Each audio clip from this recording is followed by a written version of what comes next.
Alrighty, welcome back to another installment of Did You Know Calculus Style. Today, we're going to be talking about evaluating limits, but this time we're going to be doing it analytically.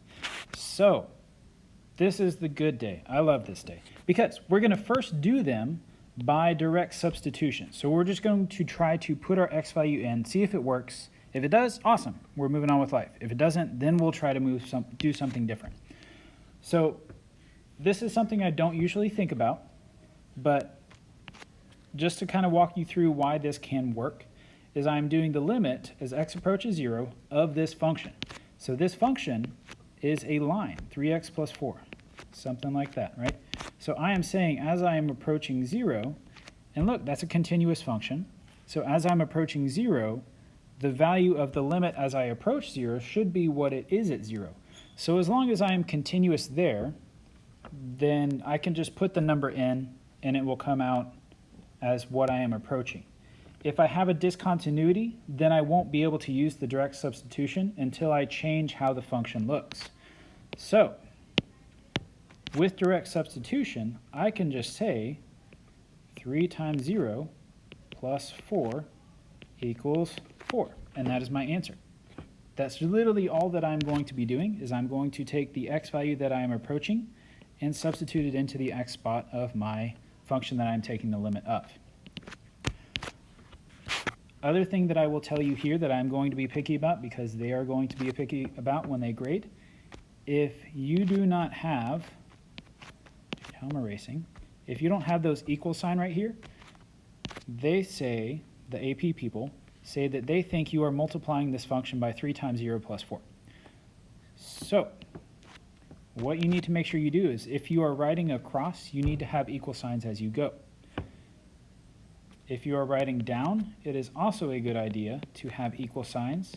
It is not necessary, but as long as you write right below it, you're okay that it's not necessary. You will still see me, because I'm just in practice of writing the equal signs just to show the equivalent relationships and to not lose silly points. I will write equals below as well if I'm going to be writing it below. Okay, so the next one, I'm just going to try substituting in 3 and see if it works. So I have 3 squared plus 3 plus 2 over 3 plus 1. Okay, here's another thing. If this is a free response question, I can actually leave my answer like that. I'm not going to make you simplify like you were supposed to in all of your classes leading up to this point. They would take off points if you didn't simplify. But the nice thing about this is numerically the same answer. So as long as I have numerically the same answer, I can leave it as this, because this is a number. Though it's hard to imagine what number it is without doing some math and getting to the place that this is 9 plus 3 is 12 plus 2 is 14 over 4, which is 7 over 2. It is much more understandable, yes, to get to 7 halves, and 7 halves is how they will have it on the multiple choice. If you need to use this 7 halves to answer something later in the question, maybe you'll have to simplify them. But as long as you have something numerically the same, then you will get just as many points as you do for this. The reason I would tell you to leave it like this is because, say, accidentally or something, you write a 3. Just your mind blanks, you write a 7 over 3, whatever reason. Now, you have lost all points for this answer because it is incorrect. You have also lost all points for this because you have simplified incorrectly. So, don't lose points on 8th grade math if you can just leave your answer like that and move on with life. In my notes and in my lessons, I'm going to always simplify to the correct answer such that you can simplify when you do the multiple choice. But I will tell you, when you're taking assessments, there's no need to simplify once you have evaluated the function. Don't lose points on simplification. Okay, but you will have to simplify multiple choice. The book answers will simplify every time. They will rationalize every time. So you need to be able to do those things. Just you don't have to write your free response answers in that way. Okay, so here's the next one. And here's where you have to be careful. Because, Mr. Pike, you're telling me that I can leave it like this and be done. But I will mark this wrong. And you'll say, Mr. Pike, why? Because I'm mean. No, because I am dividing by 0. So you are telling me this is equal to, this limit is equal to some non-real number, right? Anything divided by 0 is an issue. So with that being divided by 0, I cannot say this. You also are not allowed to say this equals 0 over 0, which is what the numbers would work out to be, but if you write this, you will be incorrect. 0 over 0 is an undefined number. You are allowed to notate on your paper that this would yield 0 over 0, so I'm going to do something different. But as soon as you write an equal sign, you must have an equivalent statement. They will take off points on you for the AP test if you do not do that. Or if you write the equal sign, it's not. So we have an issue, right? I was dividing by 0, so I need to be able to write this function some other way. So I am going to notice that there is a quadratic in the numerator and see if I can factor this. And I can. It's x minus 4 times x minus 2 over x minus 2. So hey-oh, happy day! The x minus 2 factors will divide to make 1. All right, so then I just have the limit as x approaches 2 of x minus 4, which would be 2 minus 4. Leave your answer like that. But if we have to simplify, it would be negative 2. Another notation that I want you to notice, I have the equals all the way through, right, like I was talking about, but I also still have my limit. I still have my limit because I still have my variables involved. As soon as I have started to evaluate or throw in my 2, right, for my x spots, well, they didn't really go there, but as soon as I throw in that 2 to the x spot, then you can drop the limit. Then it's no longer needed. But as long as you are still approaching some x value and you still have that x value or t value or whatever variable value you have, you still need the limit. As soon as you drop the limit, like if I didn't write this here, you are out of the problem. You will lose all points for that problem, even if you have a correct answer. So you guys got to practice the correct notation all the way through this stuff. Okay, limit as x approaches 3 of this function. So just looking at it, if I put 3 in the denominator, there's an issue. So I'm not even going to be able to do direct substitution right off the bat. Boo! So what I would do, I have quadratics again, so I'm going to rewrite this and try to factor. He's being nice again, and he gave me another one that will factor. And I can lose another factor of x minus 3, such that I have the limit as x approaches 3 of x plus 1 over x plus 3. And that will give me, what, 4 over 6, which is 2/3. All right, and again, you can leave that as 3 plus 1 over 3 plus 3, and that's fine. There's no big deal. Don't lose points on simplification. Okay, and another one, I'm only doing this to show you, don't lose points on simplification. I can leave it like that and be done. But this is really sine of pi, which is really 0. So I only do this one to show you that you can leave it like that. You can leave it as a trig function because that's still a number. You have still evaluated. But on multiple choice, you need to know the unit circle. And moving forward, pre-cal emphasizes the unit circle because you guys really, really do need to know it. So make sure if you need some help with unit circle, talk to me. You can also look up on YouTube 4.3. This is my channel, Pike D MHS. And if you look up 4.3 video, you will see me teaching the unit circle to my pre-calculus class, if you need a refresher. Okay, next thing I want to get into is the property of limits, but there's really, don't worry about pausing the video and like copying all of these down. They're in your book. They're all pretty straightforward.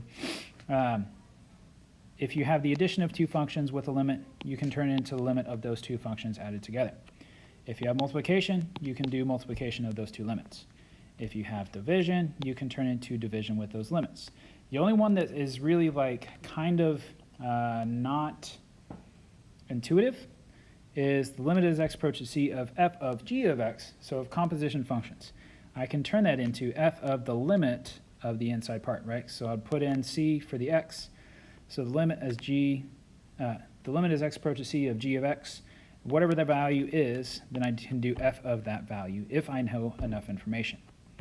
So let's see. So given the limit as x approaches a of f of x is 2, and the limit of x approaches a of g of x is 3/4. Evaluate the following. So this one isn't a property that I wrote, but that 4 on the outside of the f of x. And please remember, as you're going through these videos, I'm just rolling through because I know you can pause and you can rewind and all that good stuff. So use your video tools, as you all should be able to. But I can actually make this 4 times the limit of x approaches a. This is one of the constant rules I don't write down because it's usually pretty straightforward. But I can do the limit of f of x, which is 2. So this would just be 4 times 2, which would be equal to 8.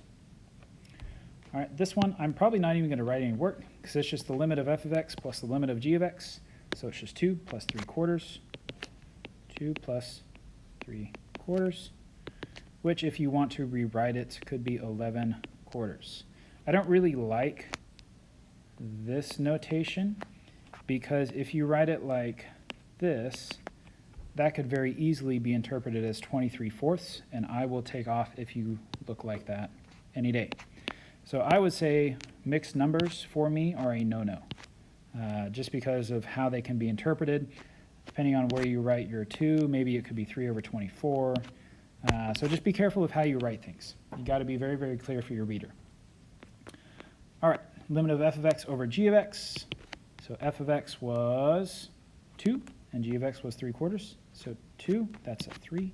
2 over 3/4, which we could turn into 8/3. All right, now this one, this is the composition one. So f of the limit as x approaches a of g of x, and the limit for g of x as x approaches a was 3/4. So this is f of 3/4.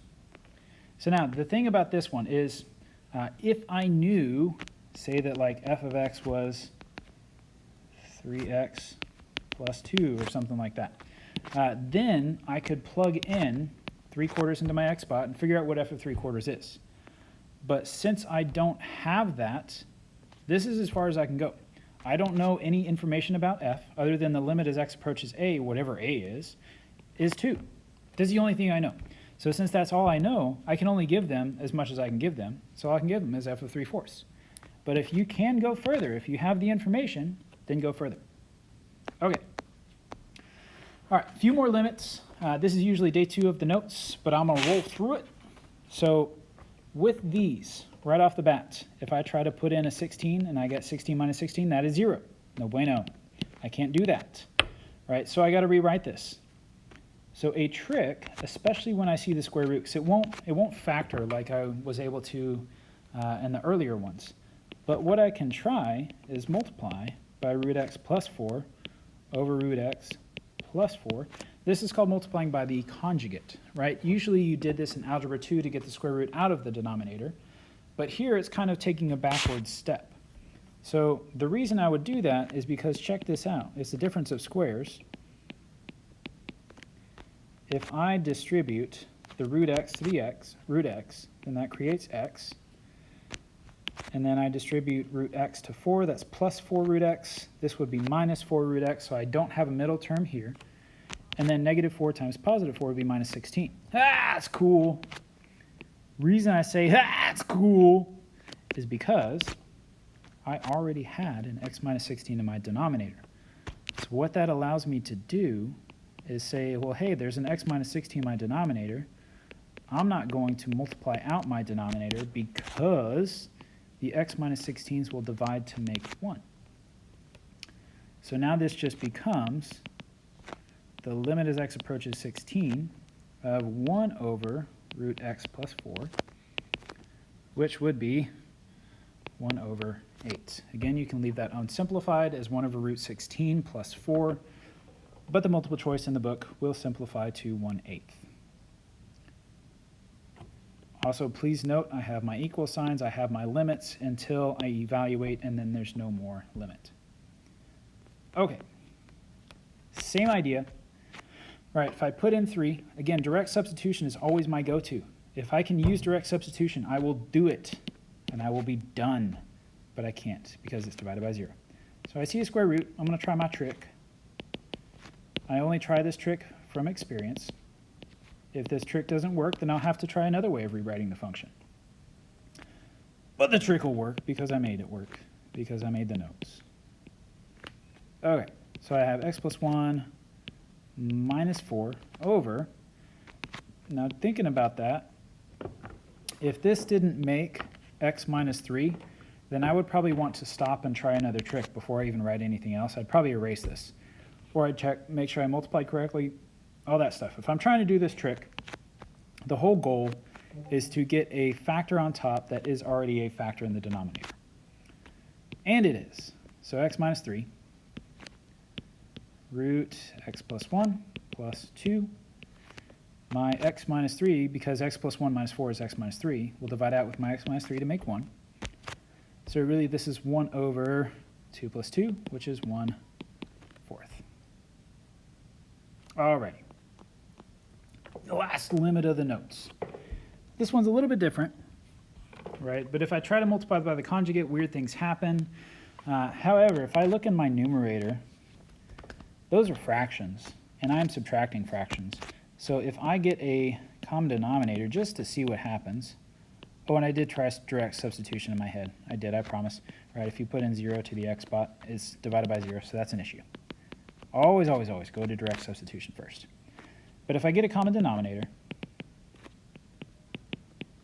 then I will have 4 minus x minus 4 over 4 times x plus 4 over x.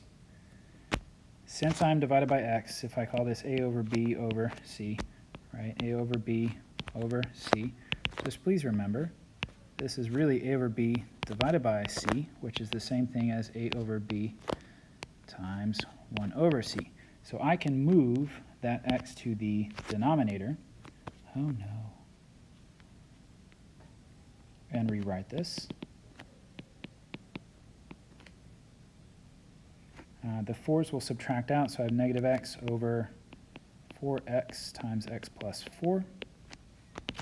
The x's will divide out, so I have negative 1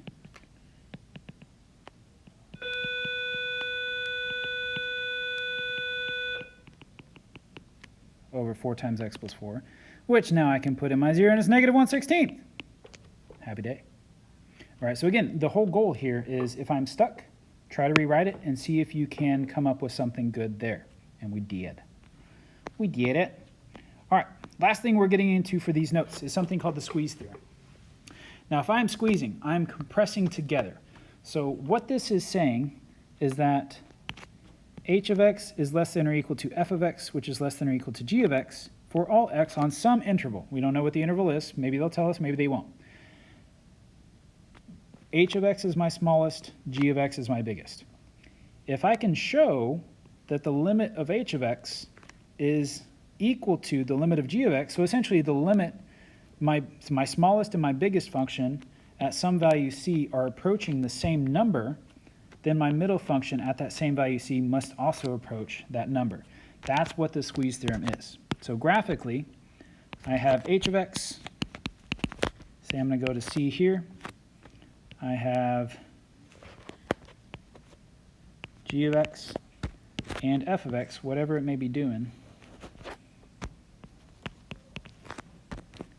At that value c, if h of x is approaching something, and g of x, or sorry, yeah, g of x approaches the same thing. I wrote the wrong thing there. That should be an f. All right, then f of x must also approach that same value if it has to stay in between them for that open interval. Okay, that's all the squeeze theorem is. So it's kind of, they used this to show that the limit of x approaches 0 of sine of x over x is equal to 1. This is a function that you guys aren't able to work with right now, but they used two functions, one on top, one on bottom, to squeeze sine of x over x and show that the limit must also be 1 there. I can't remember which functions they used, but they did. Okay, so here on this example, I'm not given anything other than find the limit of f of x given c equals 2, and it is between these two functions. So really, I'm trying to find the limit as x approaches 2 of these two, or of f of x, and I'm given that it's between these two. So my goal, it would be really, really nice if these two outer functions had the same value at x equals 2.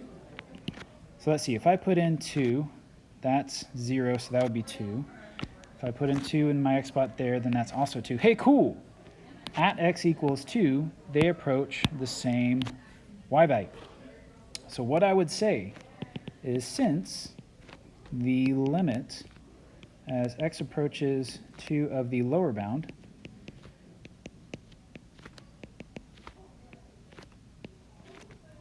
equals 2, and the limit as x approaches 2 of my upper bound function, 2 to the x minus 1, also equals 2, that means that the limit as x approaches 2 of f of x has to be the same value, because those two outside functions squeezed it, and it has to be 2 as well. And then I'm going to say, by the squeeze theorem. Right? So please know that on our tests, you will be awarded 1 point for making the statement that the limit of f of x equals 2 because of those two reasons. You will also be awarded 1 point for stating by the squeeze theorem, unless we explicitly ask you to use the squeeze theorem up there. But I will tell you right now, I probably will not. So this question would be worth 2 points. You would get 1 for that, and you would get 1 for the squeeze theorem. That's kind of the way that they're going to work it on the AP test, is that you will get 1 point for the answer and 1 point for the justification a lot of times, if there is a justification to be provided. Okay, I think that's all I got for now. Hopefully this video helps, and I will talk to you all soon. Bye!